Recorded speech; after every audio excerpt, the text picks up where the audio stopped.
Hi, I'm Marcelo Mario. This video is for those who may feel called to the vocation of the Catholic priesthood, but may in one way or the other consider themselves unworthy of the vocation.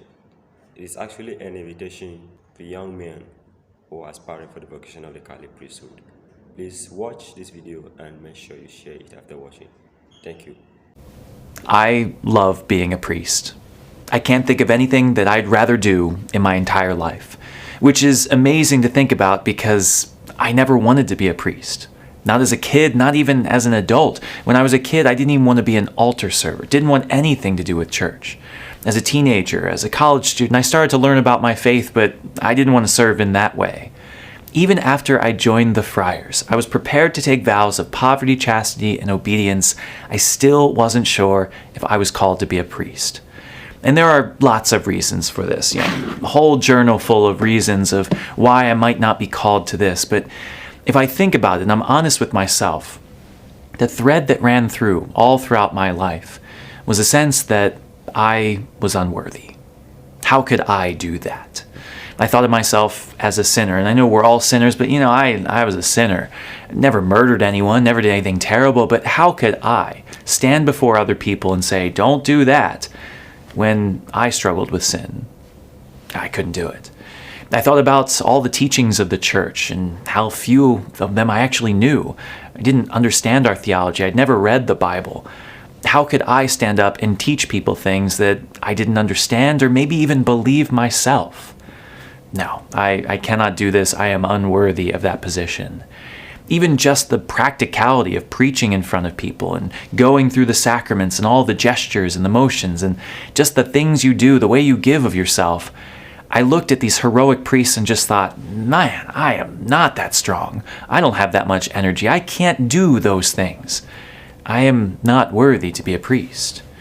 Yes, I will say for many years, this is what held me back.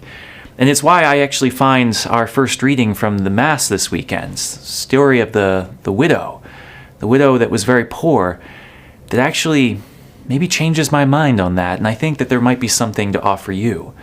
On National Vocations Awareness Week, the poor woman from the first book of Kings, the widow, is not usually a poster child for vocations. Most people don't talk about her. But there's something about her story that really struck a chord with me this week. Really, I think, spoke to me as my own vocation. You see, if you remember, it was in the middle of a drought, middle of a terrible famine, and here comes Elijah coming up to this widow, a widow who has no power in the ancient world. Not only is she a woman, but she has no one to protect her. And he comes up into her and says, "Give me a glass of water." My first thought is, this woman is much holier than I am because I would not have been generous. Sir, who do you think you are? It's the middle of a drought. No, you get yourself some water. I would not have been as nice. But she gives him some water, finds him a cup of water. And then, who's this guy, Elijah? How bold he is. Says, "Now make me a cake." I would have lost it then. No, who do you think you're talking to? Absolutely not. But she says, very tragically, "I wish I could. But I only have a cup of flour left. There's just a little bit of oil. And I'm about to go make a fire, and I'm going to use that. And when I eat that with my son, that's will be our last meal. And then I'm going to die." This was the tragedy of the situation. This is the difficulty that people were facing. And Elijah was in the midst of it. But Elijah pushed on. This guy, oh my gosh. But she did. She did, despite the fact that she had nothing to give. She gave him something with the promise that God would protect her.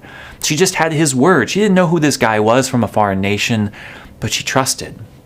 She trusted that there could be something beyond herself. What's amazing is she didn't know who Elijah was. She didn't know the incredible works that God was going to work through this guy, performing miracles, announcing the kingdom, denouncing the evil prophets. She didn't know that. But because she had faith in God, she was able to give the little bit that she had, just a cup of flour, a little bit of oil, and in some ways play a part in salvation history. Think about that. If she would have only thought of herself, which would have been completely understandable, just said, I got to survive, I've got to eat. If she would have only thought of herself, maybe Elijah would have died.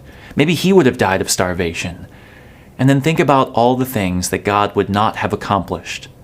Think about the effect that she had on God's salvation, how incredible it is that all she had was a little bit, and God was able to transform that into something extraordinary.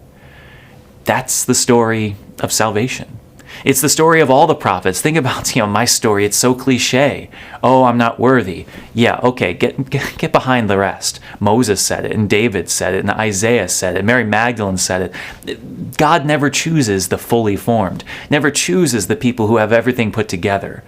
How many times he picked kings or queens in the Bible? Very infrequently. He picks the people that you and I would not choose. He picks you and I. And he asks us to give the little bit that we have so that he can transform it. It's so funny. I think about it so often, how silly we are when we think that we're not worthy. We couldn't do that.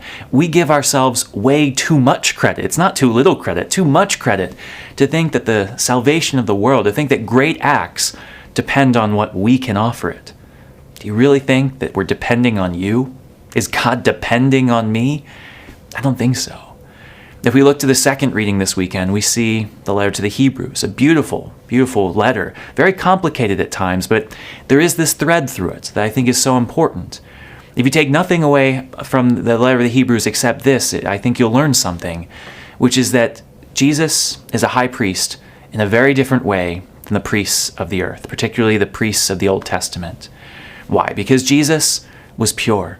He wasn't sinful like the others. He was sinless, and so he offered the sacrifice not for himself first and then the people, but just himself. He didn't sacrifice bulls, didn't sacrifice living animals. He sacrificed his very body and blood, making him the altar and the sacrifice and the priest all at one time. And of course, he didn't have to do this over and over again, each and every day needing a new sacrifice.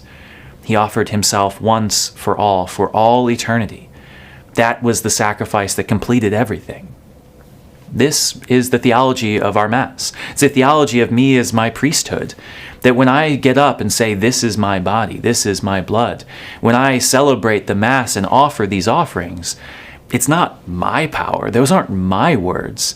It's God working through even me, a sinful man, even me, a weak man, even me who forgets the words sometimes.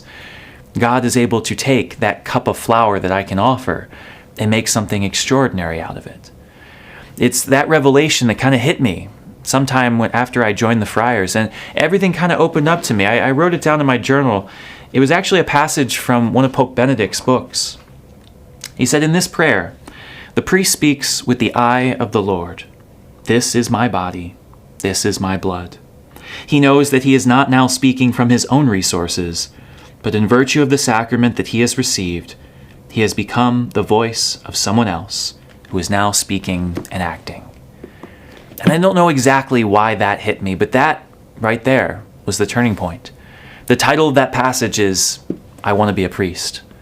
Because it was that got me over the sense of unworthiness, the sense that I am not good enough.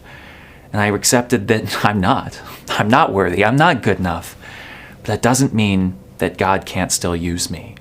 Because it's not about my holiness or my strength or my wisdom that makes the sacraments happen. It's not me who brings salvation, but Christ. And so all I have to do is offer that little bit of flour, and God will do tremendous things with it. And I think it's a challenge to each one of us. First of all, for all of us baptized Christians, of course, we have something to offer. There is no excuse to say, oh, I can't offer anything. Yes, you can. Each and every one of us, by virtue of our baptism, has been given the grace of God and the ability to be priest, prophet, and king, and so we must take up that charge.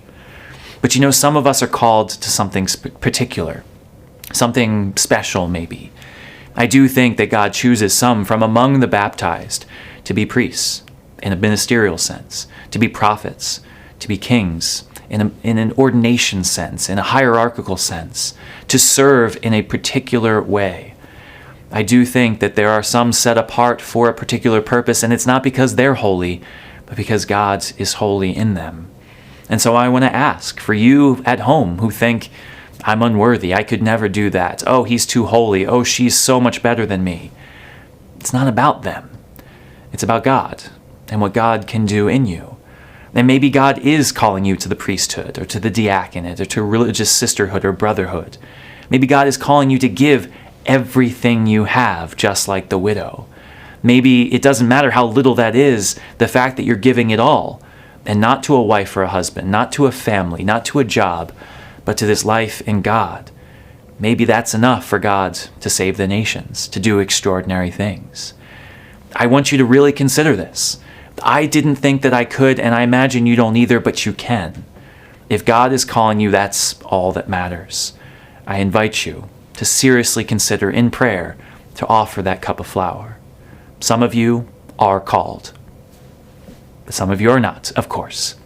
Some of you I know are not, and we all can't be called in this way. That's not to say better or worse, but simply we can't all be priests. That wouldn't be a great nation.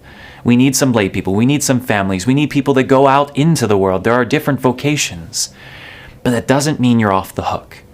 That doesn't mean that you can say, well, I do whatever I want now. No, maybe you're not Elijah. Maybe you're not the great prophet that's going to announce things in a particular way. But you can still be the widow. Think about her witness. She didn't save the nation. She didn't preach. She didn't perform extraordinary miracles. But she allowed someone else to do that. She played a part in someone else's vocation. And so I wonder with you, maybe you're already married. Maybe you're not called to this. Maybe you can find someone who is. Maybe there's someone in your life who needs a little cake. Someone who needs some water, and you could be the one who provides it. You could be the one to say, hey, have you ever thought about this? You're a really good preacher. You're a very compassionate person. You're a good leader. You know, prayer is so important to you. Have you ever considered doing this for the rest of your life? The church needs you. I need you. Have you ever been the widow for someone else, encouraging them? It's an extraordinary vocation in and of itself. Even if you are not becoming the priest, you get to play a part in that priest's vocation, in that religious sister's vocation. It may be all that you can offer. Maybe you can't be a priest, but you can offer that cup of flour that you do have. You can let God do extraordinary things through you. My brothers and sisters, this National Vocations Awareness Week, I want to encourage each and every one of you to take vocations seriously, to think about the wonderful things that you can do in your life, maybe giving your life yourself, or maybe encouraging others to give theirs. We are a church. We are a people that are in love with God, and I don't want to see that go away. We have a call to live out our baptism, and we can do this in many ways. May it be encouragement. May it be in prayer. May it be giving everything we have, knowing that God will do the rest. May God give you his peace. Thank you so much for watching this video. If you're watching this video right now on YouTube, make sure you subscribe to our YouTube channel by clicking the link below this video. But if you're watching it on Facebook, don't forget to follow our page. Thank you for watching this video. See you in my next video. For now, peace out.